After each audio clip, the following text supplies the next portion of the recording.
So, good afternoon. I am Jamie Bervano, and I will introduce to you, or I will do the assessment of postural drainage. So, the first thing that I need to do or to say is about chest physiotherapy. So, what is chest physiotherapy? So, it consists of physical maneuvers such as cough, chest wall percussion, vibration, and shaking, and postural drainage. Then, the postural drainage, it is achieved by positioning the client so that the position of the lung segment to be drained and allows the gravity to have its greatest effect. So, it achieves the gravitational clearance of airway secretions from specific bronchial segments by using several different positions. So, each position drains a specific corresponding section of tracheobronchial tree, whether from upper, middle, lower lung field into the trachea.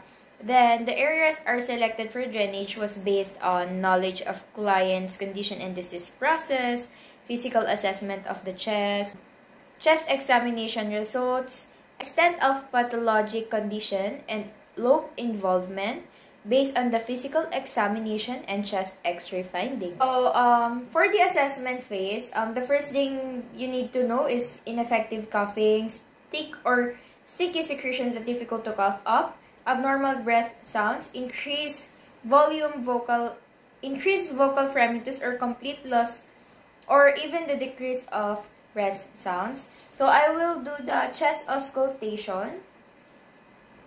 So, ma'am,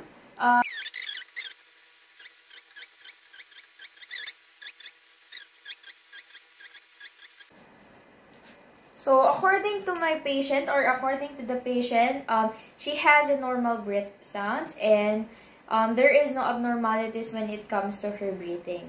So, I will introduce myself to the client first. So, ma'am, I am Jamie Bervano, your student nurse for today, and I will do the postural drainage, but I will ask you some questions para po magawa natin yung postural drainage. Okay po? Thank you. So, then, of course, you need to determine the presence of contraindications procedure. The first is Trendelenburg's position, head injuries, increased intracranial pressure, recent MI, the lung technique, the certain surgical procedures, the pain, the traction, and of course the nursing diagnosis wouldn't be forget, which is ineffective airway clearance, ineffective breathing pattern, and last is the impaired gas exchange. So, the next thing you need to do, of course, you need to gather the equipment. Prior to the beginning, the procedure reduces the time and energy which is needed to complete the procedure. So, it increases the patient's confidence and the nurse, which increase also the nurse self-confidence. So, ensuring the availability of the equipment that also alerts the nurse to anything that is missing or malfunctioning. So, the first thing that you need to do is Trendelenburg's hospital bed or tilt table is used for client's positioning, and water pitcher and glass for fluid intake, then the chair for draining upper lobes for positioning, then 1 to 4 pillows for support and comfort, tissues and paper bag for secretions. So, the first is I only have a normal bed because we're doing the redem here in her house, and for the pillow I have it here, and then for the trash bin or for the tissues paper bag for secretions I have it here also, and also the chair, including the water pitcher in glass for fluid. So for the implementation, the first thing that you need to do, demonstrate the explanation of the procedure, which is a clear explanation of the procedure will reduce the patient's anxiety and assist the patient to comply with the requirements of assessment. So the next is for the assessment, you need to introduce yourself to the client in order for her to feel confident about what you're doing. Then you will explain the procedure that you will going to do. So ma'am, I'm Jamie Bervano, your student nurse for today. So I will be performing the postural drainage. I-explain ko po sa inyo ang procedure para po maging aware kayo sa kung anong gagawin. So, ang postural drainage po ay ito ay makakatulong para gumaan ang inyong paghinga. Pagkatapos po nun, pahihigain ko po kayo at papaanuhin ng mga iba't ibang position para po masagawa ng ayos yung procedure. Okay po ba yan, ma'am? So, after that, you need to encourage high fluid intake program if not contraindicated by other diseases and if physicians approves. So, we need to keep the record of clients' fluid intake. Then, the fluids, thin secretions and make them easier to cough up. The client need close monitoring and encouragement when starting high fluid intake program. So, ma'am, ang pagtitake nyo po ng tubig ay ugaliin nyo po para po mas mapabuti talaga ang inyong paghinga, gumaan ng inyong paghinga. Kasi po, pag hindi kayo nainom ng tubig, mas lalo pong umaano ang inyong plema or mucus, para po mas mapabuti at mairaos po ng maayos ang procedure. Okay po ba yun, ma'am? Thank you. Then, after that, you need to plan the treatment so they do not overlap with meals or tube feeding. And avoid tube feeding for 1 to 2 hours after meal or bolus tube feedings. Then, stop all the continuous gastric tube feedings for 30 to 45 minutes. Then, that is for before postural drainage. Then, check for residual feeding in client's stomach. If greater than 100 ml, hold the treatment. Then, next is I will perform the hand washing because in order to minimize the cross-contamination. So, I have here alcohol in order to prevent cross-contamination before starting the assessment. And after that, you need to place the client in position in order to drain the congested areas. The first thing you need to do is the first area selected vary from client to client. So you need to help the client assume position as needed. So you need to teach the client correct posture and arm and leg positioning. Of course, you need to place the pillow for support and comfort. Then drape the client appropriately. So, placing the client, the first thing you need to do is for the left and right bronchi or the left and right upper lobe apical bronchi. The first thing you need to do, have the client sit on a chair and lean back. So, ma'am, sandal po kayo. Then, after that, you need to percuss and vibrate with the heel of the hands and the shoulders and fingers of the collarbones in the clavicles front. So, I will start here.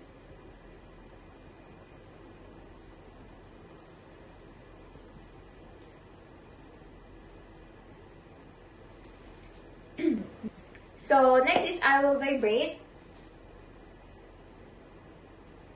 Okay. So, after vibrating, of course, the nearest back is kept straight. And also, the elbows and knees are flexed. So, ma'am, pa-flex naman po. Okay. And your knees po. Okay. So, next is for the left and right upper lobe posterior apical bronchi. It's the same like the anterior but in a posterior position. Then have the client sit on a chair leaning forward on a pillow or table. So I will place a pillow in front of her. So ma'am, ito po yung pillow. Tapos lean po kayo. Yan. And after that, I need to percuss and vibrate with hands on either side of the upper spine. So, ma'am, anin ko lang po yung buhok nyo para po ma-percuss ko ng maayos. And vibrate po using the heel of the palm. Okay? So, balik na po kayo, ma'am. So, next is for the right and left anterior upper lobe bronchi. So, I will have the client flat on his or her back with a small pillow under the knees. So, I will place a pillow under her knees. So, ma'am, taas niyo po ang inyong paa. Ayan. Then, after that, I will percuss and vibrate below the clavicle on either side of the sternum. So, I will percuss and vibrate. Here, it's either side of the sternum. So, dito siya iper-percuss and vibrate. Dito sa side na to. For the left upper lobe, lingular bronchus, the first thing you need to do is to have the client lie on the right side with the arm over the bed and in triangular bridge position with foot of the bed raised in 30 centimeter or 12 inches. Then, you need to place a pillow behind the back and roll the client in 1/4 turn onto the pillow.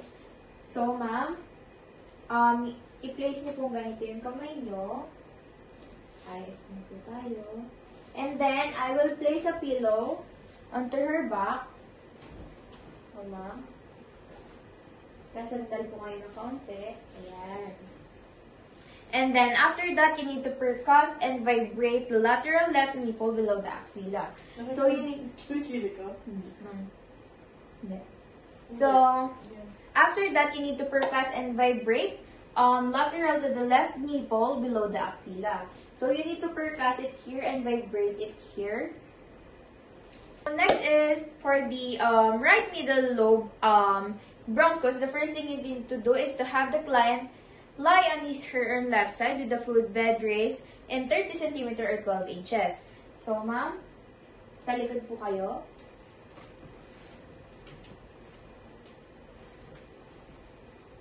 Yan. And then, you need to place a pillow behind the back and roll the client in 1/4 turn onto the pillow. So, ma'am, po kayo. Tapos, sandal po kayo. Sandal. Yan. So, after that, you need to percuss and vibrate the right nipple below the axilla. So, you need to percuss, ma'am. Straight niyo po yan.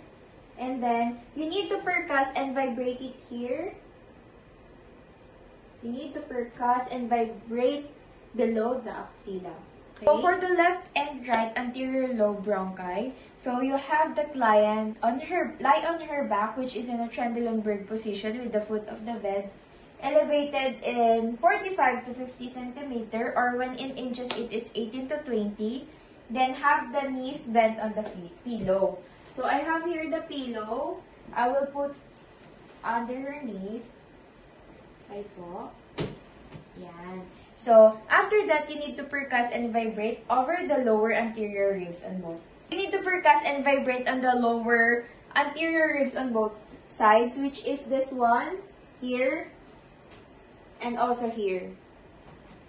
For the right lower lobe lateral bronchi, I already placed my client in left side in Trendelenburg's position with the foot elevated 45 to 50 centimeter in 18 to 20 inches. Then I will percuss and vibrate on the right side of the chest below the scapula. So I will percuss and vibrate it here, which is posterior to mid-axillary line. Then next is for the left lobe lateral bronchi. The first thing you need to do is to have the client on her side in Trendelenburg's position with the foot elevated 45 to 50 centimeter or 18 to 20 inches. And then percuss and vibrate over the lower anterior ribs on both sides. So I position my client in right side in Trendelenburg's position. Then I will percuss and vibrate over the lower anterior ribs on both sides. So here I will percuss it here and also here. And I will vibrate it also here and here. Okay? For the right and lower lobe superior bronchi, so I will have the client on her stomach with the pillow under her abdomen. So I will place this pillow. So ma'am, ayos lang po tayo. I-place ko tong pillow under your abdomen. So, ayos lang po tayo. Yan. So, ikot po kayo dito. Yan. Dapa po kayo. Ayan. Medyo ayos po tayo. So, yan.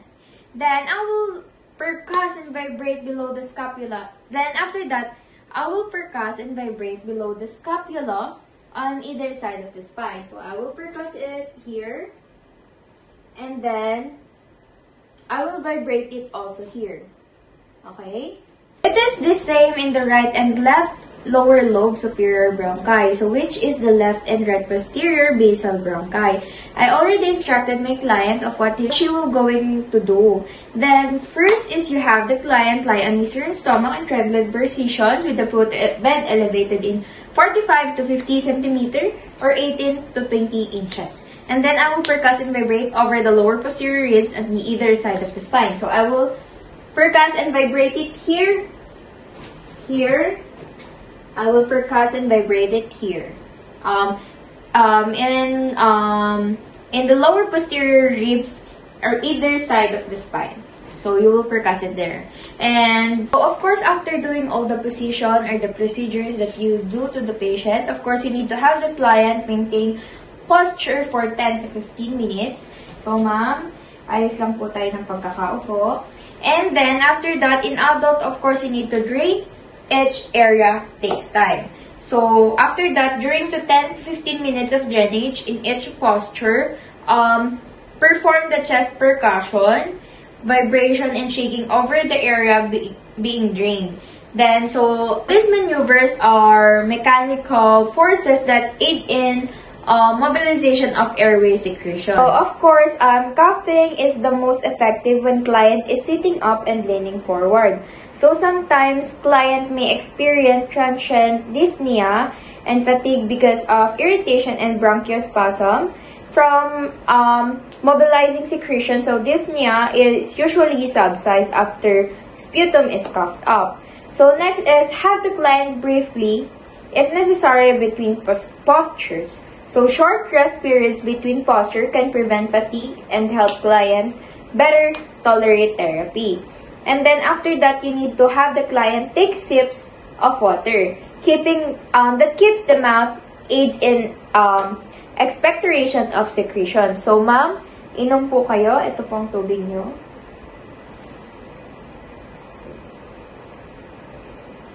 Thank you po. Then, after that, you need to perform, of course, the hand hygiene infection control technique that minimize the cross-contamination. And then, after that, you need to monitor client response to therapy. So, you need to auscultate the patient's lungs to evaluate effectiveness of therapy. So, you need to inspect the character and the amount of sputum, obtain vital signs, and pulse oximetry. So, I will auscultate again the patient.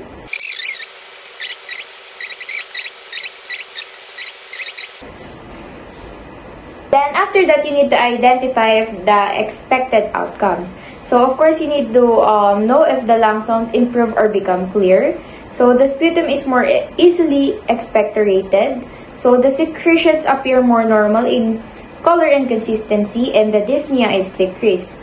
So of course, the results of pulmonary function and blood studies will improve also. After that, you need to document all the relevant information. So you need to record frequency and duration of the treatment. So including the postures that use in bronchial segments drain, if cough effectiveness, need for suctioning, the color, the amount, and consistency of sputum, hemoptysis or other unexpected outcomes, client's tolerance and reactions. So it is necessary to document all the findings that you gather to your patient in order to know if the procedure is effective.